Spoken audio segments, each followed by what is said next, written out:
জাতীয় সংসদ নির্বাচনের বিস্তারিত কর্মপরিকল্পনা বা রোডম্যাপ ঘোষণা করেছে নির্বাচন কমিশন ইসি। সংসদীয় আসনের সীমানা নির্ধারণ, ভোটার তালিকা চূড়ান্তকরণ, রাজনৈতিক দল নিবন্ধন ও দেশীয় পর্যবেক্ষক সংস্থার নিবন্ধন চূড়ান্ত করা সহ ২৪টি গুরুত্বপূর্ণ কার্যাবলীকে প্রাধান্য দিয়ে এই রোডম্যাপ ঘোষণা করেছে EC.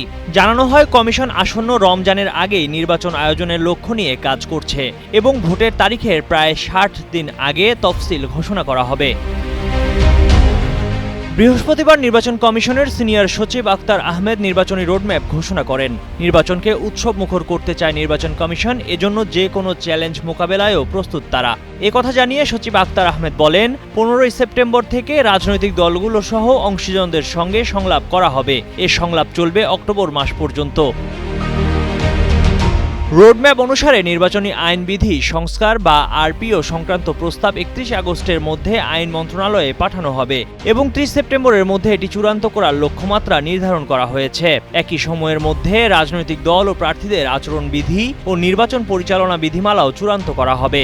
Mona Lisa heavy flow ১৫ piece প্যাকেটের সাথে ৮ পিসের একটি প্যাকেট একদম ফ্রি।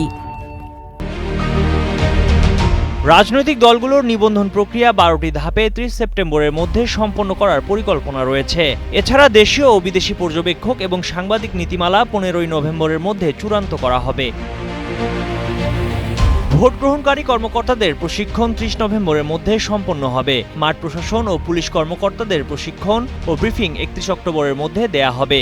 নির্বাচন আইনবিধি একীভূতকরণ ও নির্বাচনী ম্যানুয়াল, নির্দেশিকা, পোস্টার ও পরিচয়পত্র ১৫ই নভেম্বরের মধ্যে প্রস্তুত করা হবে।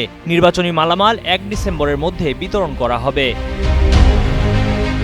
এছাড়া এবার প্রবাসী বাংলাদেশি ও কারাবন্দীদের পোস্টাল ব্যালটের মাধ্যমে ভোট দেওয়ার সুযোগ রাখা হয়েছে। প্রবাসীদের নিবন্ধন ২৩ নভেম্বরের মধ্যে সম্পন্ন করা হবে। তাদের কাছে ব্যালট পেপার ৫ জানুয়ারির মধ্যে পৌঁছানোর পরিকল্পনা করা হয়েছে এবং নির্বাচনের ১ সপ্তাহ আগে তা দেশে ফেরত আনার ব্যবস্থা করা হবে।